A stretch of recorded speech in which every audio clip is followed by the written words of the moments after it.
नमस्कार, मैं रवीश कुमार। भारत के पेट्रोलियम मंत्री धर्मेंद्र प्रधान हैं। जब भी पेट्रोल के दाम बढ़ते हैं, हाहाकार मचता है। उसके बहुत दिनों के बाद प्रधान का बयान आता है। उनके बयान का पैटर्न ऐसा होता है कि दाम बढ़ने के प्रधान कारण का पता नहीं चलता। सिर्फ इतना पता चलता है कि यह प्रधान जी का बयान है। कौन सा कारण प्रधान है ये पता नहीं चल पाता। हमने सोचा कि उनके कई बयानों से प्रधान कारणों का पता लगाया जाए, ताकि आप गर्व कर सकें कि आप 100 रुपया लीटर पेट्रोल किस लिए खरीद रहे हैं। प्रधान के बयानों की क्रोनोलॉजी देखेंगे तो कारणों की प्रधानता समझने में आसानी होगी। कभी अंतर्राष्ट्रीय कारण प्रधान होता है, कभी कम उत्पादन प्रधान होता है, कभी यह भी प्रधान कारण हो जाता है कि उनके हाथ में कुछ नहीं है। कभी सर्दी प्रधान हो जाती है तो कभी चक्रवाती तूफान प्रधान हो जाता है। कभी गरीब कल्याण योजना, किसान सम्मान योजना प्रधान हो जाती है तो कभी प्राइमरी हेल्थ केयर और एजुकेशन प्रधान हो जाता है। कभी टीका योजना प्रधान कारण हो जाती है तो कभी हाईवे प्रधान कारण हो जाता है। कभी राज्य प्रधान हो जाता है तो कभी केंद्र प्रधान हो जाता है। इस प्रकार अलग अलग समय पर पेट्रोल डीजल के दाम बढ़ने के अलग अलग कारण प्रधान हो जाते हैं। कौन सा कारण कब प्रधान होगा यह प्रधान ही जानते हैं। विकास भी उनके प्रधान कारणों में से एक है, जिसके कारण पेट्रोल के दाम बढ़ते हैं। इतने प्रधान कारण हैं पेट्रोल के दाम बढ़ने के। हर बयान अपने आप में प्रधान है। जब आप पुराने बयानों के सिलसिले को देखेंगे तो पता चलेगा कि 14 जून 2021 का उनका बयान 2017 के बयान से हूबहू मिलता है। बस योजनाओं के नाम बदल गए हैं। पहले हालिया बयान सुनते हैं।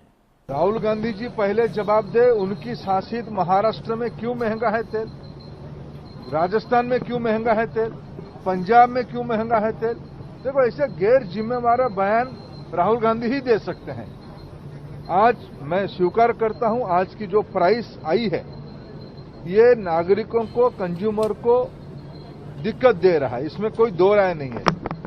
लेकिन भारत सरकार हो या राज्य सरकार है, कोरोना में लगभग 35,000 करोड़ से ज्यादा एक साल के अंदर टीका में खर्चा हो रहा है। अभी 1 लाख करोड़ रुपया खर्चा करके प्रधानमंत्री जी ने 8 महीने के लिए मुफ्त में खाद्यान्न देने के लिए प्रधानमंत्री गरीब कल्याण योजना शुरू की है। पीएम किसान में हजारों करोड़ रुपया देश के किसानों को सीधा बैंक खाता में पहुंचाया गया है। मैं इसी साल की बात कर रहा हूं। अभी किसानों की हित को ध्यान में रखते हुए चावल और गेहूं की एमएसपी घोषणा की गई। ये सारे खर्चा अभी, और उसके अलावा देश में रोजगार सृजन के लिए, डेवलपमेंट काम होने के लिए इन्वेस्टमेंट की आवश्यकता हो रही है। इस कष्ट के समय में हम पैसा बचा के लोक कल्याण काम पे लगाएं। अगर राहुल गांधी जी को इतनी गरीबों के प्रति दर्द है, चिंता है, वो अपने मुख्यमंत्री उद्धव ठाकरे जी को आदेश दें। आज मुंबई में सबसे महंगा इसीलिए है कि महाराष्ट्र की टैक्स देश के अंदर सबसे ज्यादा है। राजस्थान की टैक्स पेट्रोल के ऊपर देश के अंदर सबसे महंगा है, वहां पहले घटाएं। प्रधान का यह बयान क्लासिक है। प्रधान के इस बयान को वही छात्र समझ सकता है जो सवाल का जवाब न आने पर जवाब लिखने के नाम पर पन्ना भरने की तरकीब जानता है और रसायन शास्त्र के प्रश्न के जवाब में हिंदी साहित्य के रीतिकाल की विवेचना कराता है। क्या आपको पता है कि 2017 में भी धर्मेंद्र प्रधान ने इसी तरह का बयान दिया था? तब योजनाओं के नाम कुछ अलग थे। 13 सितंबर की खबर है। प्रधान ने कहा था कि हमें बड़े पैमाने पर हाईवे और सड़क निर्माण, रेलवे के आधुनिकीकरण और विस्तार, ग्रामीण साफ सफाई, पेयजल, प्राथमिक स्वास्थ्य और शिक्षा के लिए फंड चाहिए। इन सभी पर खर्च काफी बढ़ गया है। इनके लिए हमें संसाधन कहां से मिलेंगे? सवाल पूछा गया है कि पेट्रोल के दाम क्यों बढ़ रहे हैं। जवाब में पूरा बजट सुना दे रहे हैं। इस साल गरीब कल्याण योजना और किसान सम्मान योजना जैसे कारणों से पेट्रोल के दाम बढ़ रहे हैं, तो 2017 में पेयजल, प्राइमरी हेल्थ केयर और शिक्षा के कारण पेट्रोल महंगा हो रहा था। 2017 मई में दिल्ली में पेट्रोल करीब 68 रुपए लीटर था और मुंबई में 77 रुपए लीटर। तब भी विकास के लिए पेट्रोल के दाम बढ़ रहे थे। अब जब 100 रुपया हुआ है तब भी कारण वही विकास है। बस 2017 में इतना विकास होने लगा कि 2021 में आकर 80 करोड़ लोगों को मुफ्त राशन देना पड़ रहा है, जबकि 29 जून 2020 को पिछले साल प्रधान का बयान है कि प्रधानमंत्री जी ने 3 महीने में 42 करोड़ लोगों के खाते में 65,000 करोड़ ट्रांसफर किए हैं। पिछले 3 महीने में भारत में 42 करोड़ लोगों को, मेरे पास जो तथ्य 20 जून तक है उसमें 65,454 करोड़ रुपया गरीबों की खाते में पहुंची है, बिना बिचौलियों की बैंक खाते में सीधा सीधा पहुंची है। पिछले साल जून में भी प्रधान यही बात कहते हैं कि 65,000 करोड़ रुपए 42 करोड़ लोगों के खाते में दिए गए हैं, तब भी तेल के दाम बढ़ रहे थे।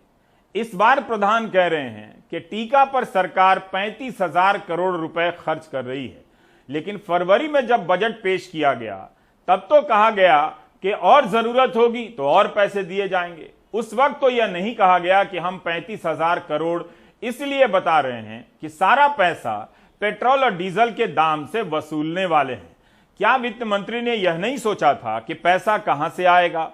बहुत दिनों तक तो सरकार भी इस 35,000 करोड़ का नाम नहीं ले रही थी।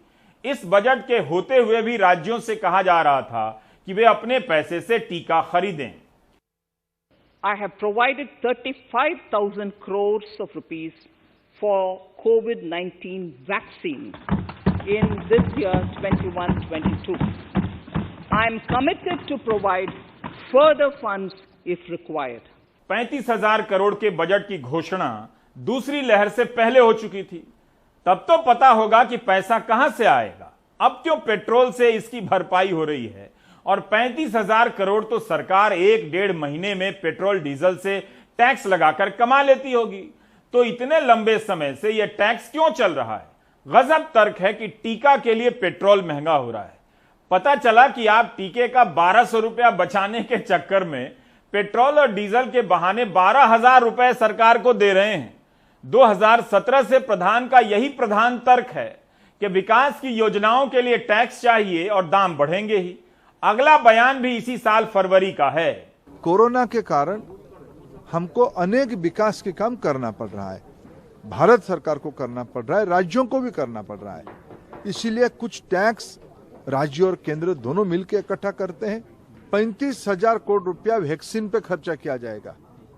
ज्यादा खर्चा होने से ज्यादा रोजगार मिलेगा, इसीलिए रेलवे, रोड, पोर्ट्स, एयरपोर्ट्स, अन्य कारखाने, भारत सरकार अपना निवेश बढ़ाया है।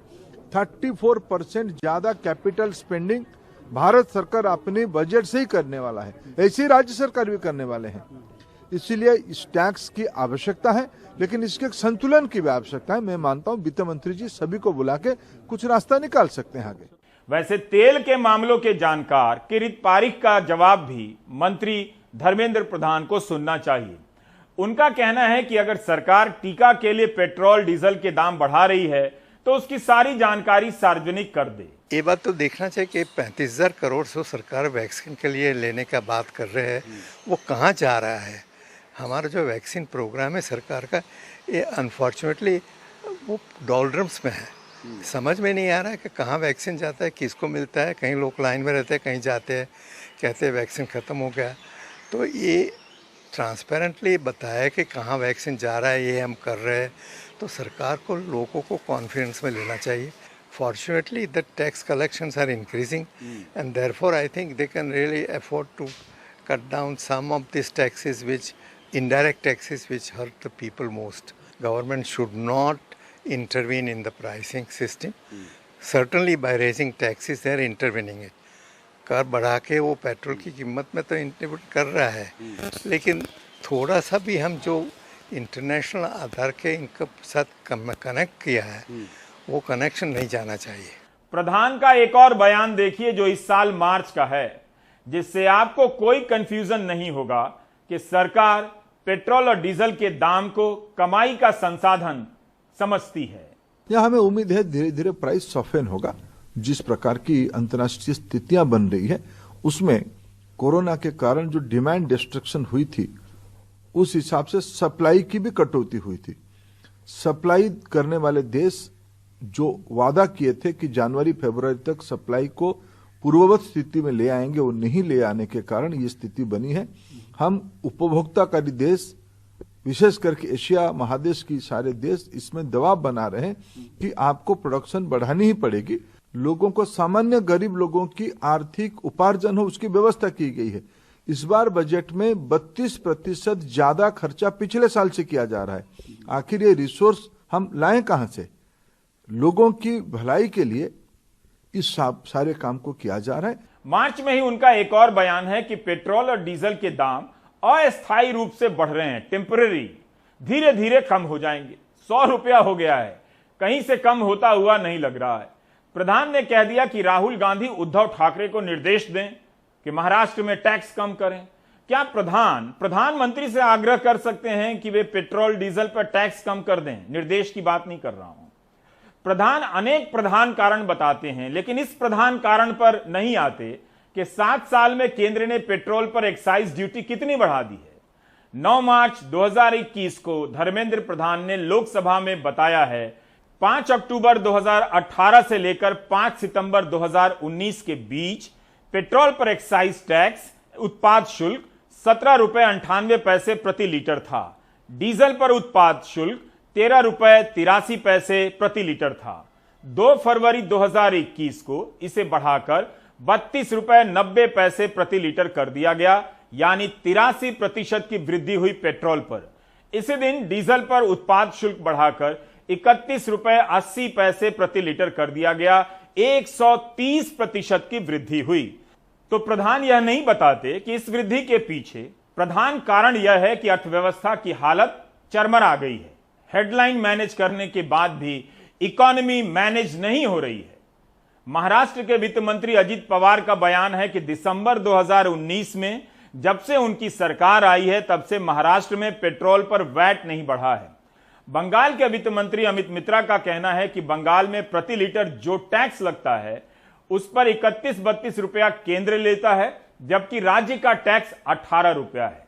दिल्ली में भी पिछले साल जून से वैट नहीं बढ़ा है, जबकि मोदी सरकार ने केंद्र का टैक्स कितना ज्यादा बढ़ा दिया है।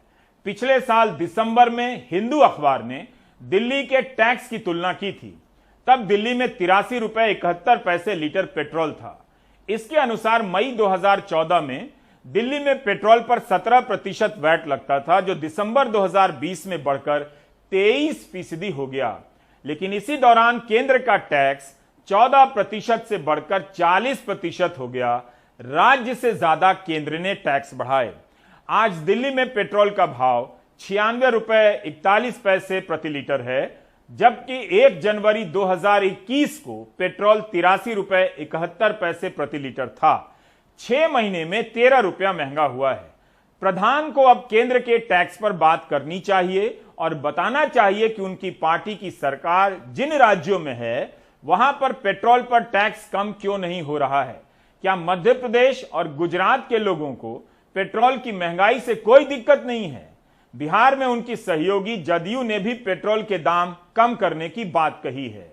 ये हमको भी चुभ रही है, हमें भी दर्द हो रहा, हमें भी चुभ रही है। ये जो अखबार में सुबह पढ़ के कि आज इतने पैसे बढ़ गए, ये हमको भी चुभ रही है। तो सरकार को इसको एड्रेस करना होगा। सरकार को एड्रेस करना चाहिए और ऐसा मैकेनिज्म बिल्डअप करना चाहिए कि सारे मूल्य निर्धारण की प्रक्रिया बाजार के हाथ में न चली जाए। जनता दल यूनाइटेड की यह मांग कहां तक पहुंची पता नहीं। कहने के लिए बयान दर्ज हुआ मगर हुआ कुछ नहीं। इसी साल 8 मार्च को धर्मेंद्र प्रधान ने एक प्रश्न के जवाब में उत्तर दिया कि 2013 में 52,537 करोड़ टैक्स वसूला जाता था पेट्रोल डीजल से, जो 2019-20 में 2,13,000 करोड़ हो गया। वित्त वर्ष 2020-21 के 11 महीनों में 2,94,000 करोड़ का कर संग्रह हो गया है पेट्रोल और डीजल से। आप देख रहे हैं कि मोदी सरकार ने पेट्रोल और डीजल से कितना टैक्स वसूला है। कई गुना वृद्धि हो गई है। दिसंबर 2020 में सब्सिडी वाले गैस सिलेंडर का दाम 594 रुपए था, जो इन दिनों 813 रुपए का हो गया है। सब्सिडी तो केंद्र ने की है, वो क्यों नहीं केंद्र सरकार वापस उसी तरह से दे रही है? प्रधान और प्रधानमंत्री में से कौन बताएगा? केवल प्रधान कारणों को लेकर टारगेट शिफ्ट करना प्रधान जी का मकसद लगता है। 2017 में प्रधान ने कहा था कि पेट्रोल को जीएसटी के तहत लाना चाहिए। GST should cover all the petroleum products. We are sincerely appealing to the state government, to the GST Council, to look into this issue. The whole country is now governed by a new tax mechanism. One of the prime commodity petroleum product, primarily diesel, petrol, LPG, all these should be, LPG is already in the GST, but petrol and diesel should come under GST. उन्हें बताना चाहिए कि इस बयान के बाद इस पर आगे बढ़ने के लिए उन्होंने क्या ठोस कदम उठाए, जबकि इसी 24 मार्च को भाजपा सांसद सुशील मोदी ने राज्यसभा में कहा कि 8-10 सालों तक यह संभव ही नहीं है। अगर पेट्रोल डीजल को जीएसटी में डाल दिया गया तो राज्यों को 2 लाख करोड़ से ज्यादा का जो नुकसान होगा उसकी भरपाई कहां से होगी? तो जीएसटी का तो हाईएस्ट स्लैब 28% है और अभी 60% टैक्स दिया जा रहा है और 28% टैक्स का मतलब है कि केंद्र राज्य दोनों को मिलाकर केवल 14 रुपया टैक्स के रुपये प्राप्त होगा। आज जहां उनको 60 रुपया मिल रहा है उनको केवल 12 रुपया मिलेगा। तो 48 रुपये का जो नुकसान होगा सभापति महोदय, उसकी भरपाई कहां से होगी सभापति महोदय? इसलिए मैं सदन के माध्यम से कहना चाहूंगा, यह संभव नहीं है कि आगे आने वाले 8-10 वर्षों तक पेट्रोल और डीजल को जीएसटी में डाला जा सके।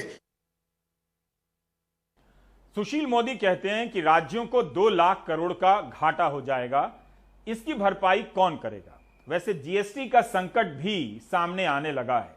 राज्यों के पास पैसे नहीं है, वरना वो कम कर देते। जीएसटी का हिस्सा न मिलने और देरी से मिलने की शिकायतें आम हो गई हैं। पिछली बार जब राज्यों ने मांगा तो केंद्र ने कहा रिजर्व बैंक से लोन ले लें। राज्यों ने मना कर दिया कि हमारा हिस्सा है, हम लोन क्यों लें।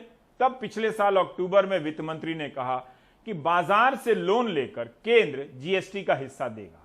रिजर्व बैंक ने अपने लाभांश से 99,000 करोड़ रुपए दिए थे। हम समझने का प्रयास कर रहे हैं कि पेट्रोलियम मंत्री प्रधान के हिसाब से पेट्रोल के दाम बढ़ने के प्रधान कारण क्या हैं। We are asking this big question tonight, which may be asked tomorrow morning also.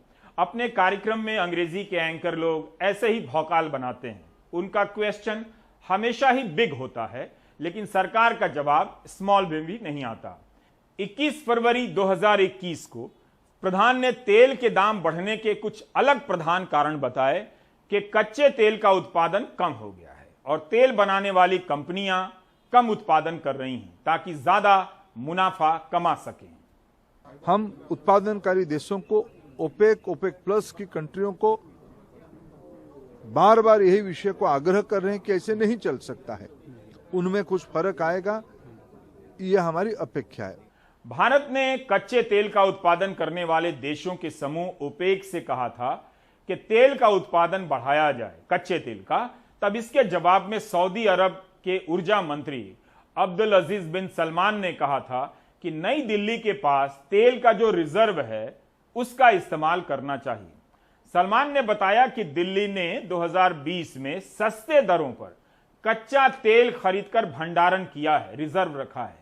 सितंबर 2020 में दिवंगत सांसद राजीव सातव के पूछे एक सवाल पर धर्मेंद्र प्रधान ने लिखित रूप से कहा था कि भारत ने अप्रैल-मई 2020 में $19 प्रति बैरल के भाव से 16.71 मिलियन बैरल कच्चा तेल खरीदा है और उसे रिजर्व में रखा है। इससे भारत ने 5,000 करोड़ रुपए की बचत की है। दिवंगत सांसद राजीव सातव ने अपने सवाल में यह नहीं लिखा था कि अप्रैल महीने का ही रिकॉर्ड बताइए। उन्होंने पूछा था कि जब कच्चे तेल के दाम में गिरावट आई तब क्या सरकार ने पर्याप्त मात्रा में कच्चे तेल का रिजर्व रखा था, कितना पैसा बचाया था। इसके जवाब में मंत्री जी सितंबर में कहते हैं 5,000 करोड़ बचाया था। लेकिन सेम प्रधान, वही प्रधान 27 मई 2020 को ईटी नाउ न्यूज चैनल से कहते हैं कि कच्चे तेल के दाम कम होने से भारत को 25,000 करोड़ रुपए की बचत हुई है। जब 25,000 करोड़ रुपए बचे हैं तो फिर राज्यसभा में क्यों बताया गया कि 5,000 करोड़ रुपए की बचत हुई है? बचत की प्रधान राशि क्या है? 5,000 करोड़ है या 25,000 करोड़ है, यह प्रधान ही बता सकते हैं। 25,000 की बचत का लाभ जनता को क्यों नहीं मिला? तब उपभोक्ताओं को राहत क्यों नहीं दी गई? पिछले साल तेल कंपनियों ने 82 दिनों तक तेल के दाम नहीं बढ़ाए, तालाबंदी हुई थी। जैसे ही 7 जून से तेल के दाम बढ़ने शुरू हुए, 13 दिनों तक बढ़ते ही चले गए और 19 जून को दिल्ली में पेट्रोल 78 रुपए 37 पैसे प्रति लीटर हो गया था। अप्रैल की तुलना में जून में पेट्रोल 9 रुपए महंगा हो चुका था। डीजल तो अप्रैल से जून के बीच 14.77 रुपए महंगा हो गया था। 2017 से प्रधानमंत्री कह रहे हैं कि पिछली सरकारों के आयात पर निर्भर होने के कारण तेल के दाम बढ़ रहे हैं। 5वां साल चल रहा है, लेकिन मोदी सरकार ने आयात पर निर्भरता को लेकर क्या किया? उल्टा आयात बढ़ा ही। ओएनजीसी जैसी तेल कंपनियों ने इन 7 सालों में तेल के नए जरिया खोजने के लिए क्या किया? या सिर्फ उनके पैसे का इस्तेमाल दूसरी बीमार सरकारी कंपनियों को खरीदने में किया गया? अमेरिका की क्रय शक्ति भारत के लोगों से 25 गुना ज्यादा है, फिर भी वहां पेट्रोल भारत से आधे दाम पर बिक रहा है। हम पेट्रोल के दाम बढ़ने के प्रधान कारणों का पता लगा ही रहे थे कि तभी कृषि मंत्री नरेंद्र सिंह तोमर का एक बयान आ गया, जिससे पता चला कि सरसों तेल इसलिए महंगा हुआ है क्योंकि सरकार ने मिलावट कम कर दी है। यानी अब आप शुद्ध सरसों तेल खा रहे हैं, मुबारक हो। सरसों के तेल में थोड़ी सी हल्की महंगाई है क्योंकि सरसों के तेल में सरकार ने मिलावट को बंद किया है। ये भारत सरकार का बहुत महत्वपूर्ण फैसला है। इस फैसले का फायदा देश भर के किसानों को होने वाला है। अजीब तर्क है। तो क्या आप पिछले 7 सालों से मिलावटी तेल खा रहे थे, अब जाकर मिलावट कम हुआ है? ऐसे ऐसे तर्कों से ही सीना फूल जाता है कि पेट्रोल 100 रुपए इसलिए हुआ है क्योंकि हमारी सरकार को विकास करना है। सरसों तेल 200 रुपए से अधिक का इसलिए हो गया है क्योंकि सरकार हमको मिलावट वाला तेल नहीं खिलाना चाहती है। कुछ भी बोल देने की होड़ अच्छी नहीं है। खाने के तेल के दाम 50% से लेकर 77% तक बढ़ गए हैं। नरेंद्र सिंह तोमर और धर्मेंद्र प्रधान दोनों केंद्रीय मंत्रियों को मनोरमा सिंह के पास जाना चाहिए और पूछना चाहिए कि वे उनके विकास से कितने खुश हैं, कैसे घर चला रही हैं। मनोरमा जी नमस्ते। एक चीज जानना चाहूंगा, आप बता रही थी कि आप पहले 8,000 रुपए कमाती हैं अभी भी और पहले भी। पहले आप 2-3 हज़ार रुपए बचा लेती थी, अब क्यों नहीं बचा पा रही हैं? सर इसलिए नहीं बचा पा रहे हैं कि तेल का दाम बढ़ गया है, रिफाइंड का दाम बढ़ गया है, चीनी का दाम बढ़ गया है, तो इसलिए सर नहीं बढ़ पा रहा है। सबसे ज्यादा किस चीज का दाम बढ़ा है मनोरमा जी? सबसे ज्यादा तेल का दाम बढ़ा है। कितना बढ़ा है? 2-3 महीने में कुछ समझाइए जरा। सर जैसे 2-3 महीने में जैसे पहले कम था। कितना था पहले? पहले 110 तक मिल जाता था। 1 किलो बता रही हैं? जी हाँ। फिर उसके बाद 120 हो गया, फिर उसके बाद 140 रुपए कर दिए, फिर 150 रुपए कर दिए, अब सीधे जाके 200 रुपए कर दिए। 200 रुपए? जी। तो कैसे मैनेज कर रही हैं आप? कहाँ कटौती की है आपने? देखिए जब कटौती सबको करनी पड़ रही है जी, आपने कहाँ कटौती की है? बता तो रहे हैं सर कि जैसे सुबह नाश्ते में पूड़ी पराठा बनाते थे, अब हम रोटी बना रहे हैं, तो जैसे उसमें से थोड़ा तेल रिफाइंड मेरा बच जाता है तो हम उसको दाल सब्जी में यूज कर लेते हैं। जैसे 2 टाइम चाय पीते थे, अब 1 ही टाइम चाय पी रहे हैं। लोगों की कमाई कम हो गई है और बंद हो गई है। सरकार ने 80 करोड़ लोगों को मुफ्त राशन देने का ऐलान किया है, लेकिन खाना केवल चावल और गेहूं से नहीं बनता है। गैस का सिलेंडर भी महंगा हो चुका है। जाहिर है लोग खाने पीने के बजट में कटौती कर रहे हैं, जिसके कारण उनका स्वास्थ्य भी कमजोर हो रहा होगा। सरकार को समझना होगा कि उसकी योजनाओं के बाद भी कई लोग छूट सकते हैं। लोगों को पता नहीं होता है, इसलिए मोहल्लों में पार्षदों और गांवों में पंचों के माध्यम से मुनादी करवानी चाहिए, जिससे योजनाओं का पता लगे और कोई कम खाए ना कोई भूखा रहे। इस बार की महंगाई कोई सामान्य महंगाई नहीं है, यह कमाई बंद हो जाने के ऊपर से आई है। इसकी मार कहीं ज्यादा गहरी और घातक है। दिल्ली से रविश रंजन की यह रिपोर्ट देखिए। दिल्ली के मोती नगर के सरकारी स्कूल के बाहर लंबी कतार लग गई है। राशन 10 बजे से बटेगा, लेकिन लोग सुबह 6 बजे से ही इकट्ठा हो रहे हैं। ये एक लंबी कतार है, आप देखिए राशन लेने वालों की एक लंबी कतार। आप जहाँ जाएंगे, कुछ लोग लाइन में लगे लगे थक गए हैं तो बैठ गए। नहीं बैठे रहने दीजिए, बैठे रहने दीजिए। अब चूंकि इतनी देर से यहाँ पर लाइन में लगे हुए हैं, तो ये जो लंबी कतार है ये 4 किलो गेहूं और 1 किलो चावल लेने की कतार है। ये देखिए बहन जी यहाँ पर बैठ गई हैं, बच्चे के साथ में अपने आई हुई हैं कितनी देर से यहाँ लाइन में लगी हुई हैं? कितनी देर से लाइन में लगी हैं? 7 बजे का लगी हूँ। 7 बजे से लगी हैं। 2 महीने से कोई काम ही नहीं था। यहीं पर हमें रिंकू कुमार सिंह मिले।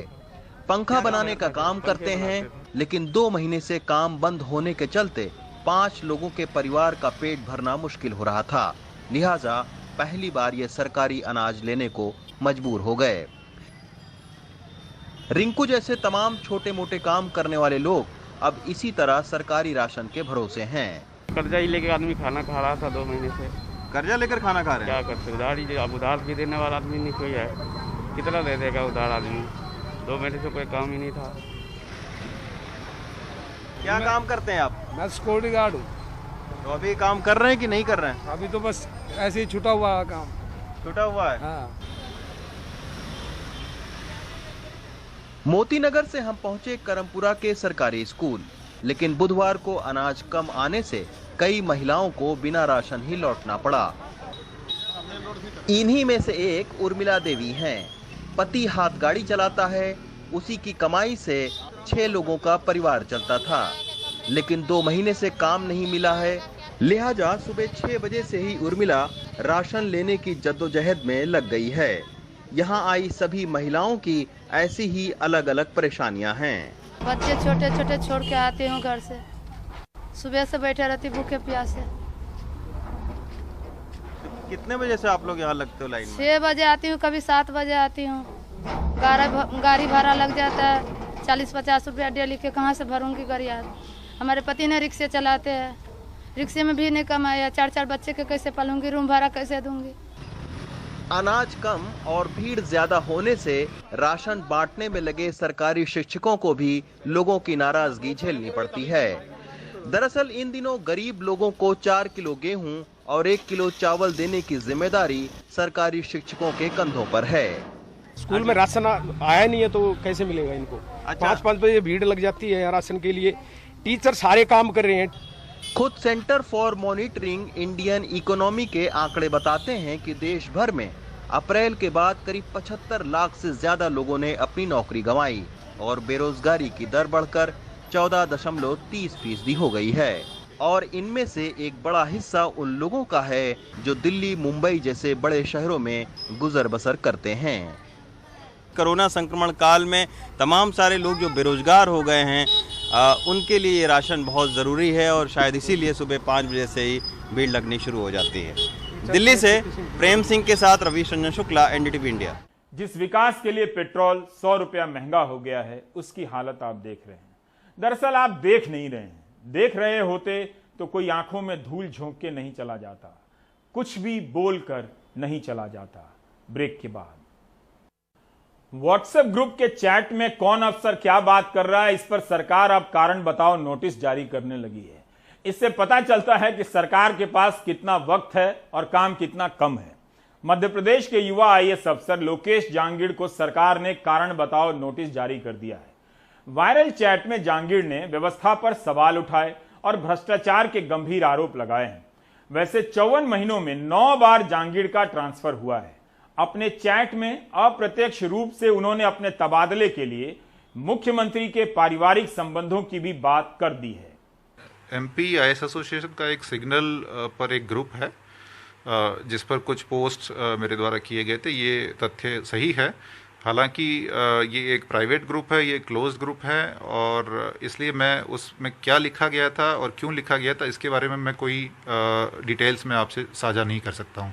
सर लेकिन आप जहाँ तक हमें पता है कि आप उत्तर पूर्व में, नॉर्थ ईस्ट में चुनाव की ड्यूटी में व्यस्त थे और मुख्यमंत्री दफ्तर से ही आपको कॉल गया था बड़वानी में आने के लिए। फिर क्या वजह है, कितने दिनों में 54 महीने में शायद से आपकी नवी पोस्टिंग है, यानी 6 महीने में, हर 6 महीने में एक ट्रांसफ़र हुआ आपका, क्यों? 54 महीने में 9 ट्रांसफर्स हुए, ये बात सही है। ये बात भी सही है कि मैं मिजोरम में इलेक्शन कमीशन ऑफ इंडिया की तरफ से, भारत निर्वाचन आयोग की ओर से जनरल ऑब्जर्वर मैं वहाँ डेप्यूटेड था सेयर बाई पोल्स के लिए। तो बीच में मेरी ड्यूटी कर्टेल करके मुझे बड़वानी में अपर कलेक्टर के तौर पे कोविड के समय अपेरेंटली कोविड को मैनेज करने के लिए पोस्ट किया गया था और 41 डेज से मेरे वहाँ मुझे वापस पुनः भोपाल बुला लिया गया है। जहाँ तक पोस्टिंग्स और नंबर ऑफ़ ट्रांसफ़र्स का सवाल है तो ये शासन का विशेषाधिकार है कि वो अधिकारी का किस पोस्ट पर उपयोग करना चाहते हैं। तो मुझे इस बारे में कोई गिला शिकवा नहीं है कि मुझे कितने बार ट्रांसफ़र किया गया, बल्कि मेरे लिए तो ये अच्छा था कि मुझे अलग अलग ज़िलों में, आदिवासी बाहुल्य ज़िलों में जैसे श्योपुर है, शहडोल है, बड़वानी है, हरदा में टिमरनी ब्लॉक है, तो मुझे कार्य करने का मौका मिला, मुझे बहुत कुछ सीखने का मौका मिला। तो मैं माननीय मुख्यमंत्री जी और मध्य प्रदेश शासन के प्रति आभारी हूँ कि मुझे इतनी डाइवर्स प्रोफाइल्स में मुझे कार्य करने का मौका मिला। तो अच्छी बात है कि आपके जैसे अधिकारियों को और ज़्यादा वक्त मिलता तो और बेहतर काम होता। तो आपको कोई शिकायत नहीं है इसमें? नहीं, मुझे कोई शिकायत नहीं है। ये ट्रांसफर पोस्टिंग्स पूर्ण रूप से शासन का विशेषाधिकार है, मुझे इसमें कोई शिकायत फिर आप अभी महाराष्ट्र क्यों जाना चाहते हैं? कोई व्यक्तिगत वजह है? महाराष्ट्र में मैं परभनी मेरा होम टाउन है, जहाँ मेरे 87 वर्षीय दादाजी रहते हैं जो डायबिटिक है, जिन्हें पार्किंसंस की बीमारी भी है, और मेरी माताजी रहती है 57 वर्षीय जो विधवा है। मेरे पिताजी जब मैं 6 साल का था तब चल बसे थे, तो वो मेरे ऊपर डिपेंडेंट है। तो इसलिए मैं चाहता हूँ कि मैं वहाँ रह के उनके पास कुछ समय में रह सकूं, इसलिए मैंने महाराष्ट्र जाने के लिए 11 जून को चीफ सेक्रेटरी साहब का एप्लीकेशन सबमिट किया है। सर, कुछ बातें आपने कुछ अधिकारियों के खिलाफ जो हमने पढ़ी हैं या कुछ नेताओं के खिलाफ भी लिखी हैं, क्या आप इसकी पुष्टि करना चाहेंगे? मतलब कोई ऐसी वजह, कोई ख़ास वजह या इनसे कोई ख़ास व्यक्तिगत आपकी बात हुई हो? नहीं, जैसे कि मैंने पूर्व में कहा है कि चैट के कंटेंट के बारे में मैं कोई टिप्पणी नहीं करना चाहता हूँ। आखिरी सवाल था मेरा, क्या आपको इस जो ग्रुप है IAS एसोसिएशन का, क्या उससे निकाल दिया गया है? और क्या जो आप IAS एसोसिएशन देश भर की, उससे कहीं कुछ आपकी बात हुई, कोई समर्थन मिला इस पूरे मामले में? ग्रुप से मुझे ज़रूर निकाल दिया गया है। ग्रुप हमारे एसोसिएशन के सेक्रेटरी विशेष गढ़वाले साहब ने मुझे ग्रुप से रिमूव किया है। इस बारे में जैसे आपने पूछा, मेरी एसोसिएशन के किसी पदाधिकारी से, MP के या राष्ट्रीय स्तर का हमारा जो IAS एसोसिएशन है उसके किसी भी पदाधिकारी से इस संदर्भ में मेरी कोई चर्चा नहीं हुई है। प्रशासकीय अधिकारी का ट्रांसफ़र एक रूटीन प्रक्रिया है। यदि प्रशासकीय अधिकारी अपने ट्रांसफ़र को पूर्वाग्रह से ग्रसित हुआ कदम मानेगा तो वो अपने साथ भी न्याय नहीं करेगा और अपने पद के साथ भी न्याय नहीं करेगा। जिन प्रशासकीय अधिकारी की आप बात कर रहे हैं और जिनको लेकर कांग्रेस पार्टी ट्वीट कर रही है, वो ये भी बताए कि कांग्रेस के 15 महीने के शासनकाल में क्या इस अधिकारी को हटाने की बात नहीं की गई थी? उस समय कांग्रेस के लिए ये खराब थे। आज प्रशासकीय दृष्टि से उनका ट्रांसफर हो जाता है तो वो उनके अच्छे हो जाते हैं।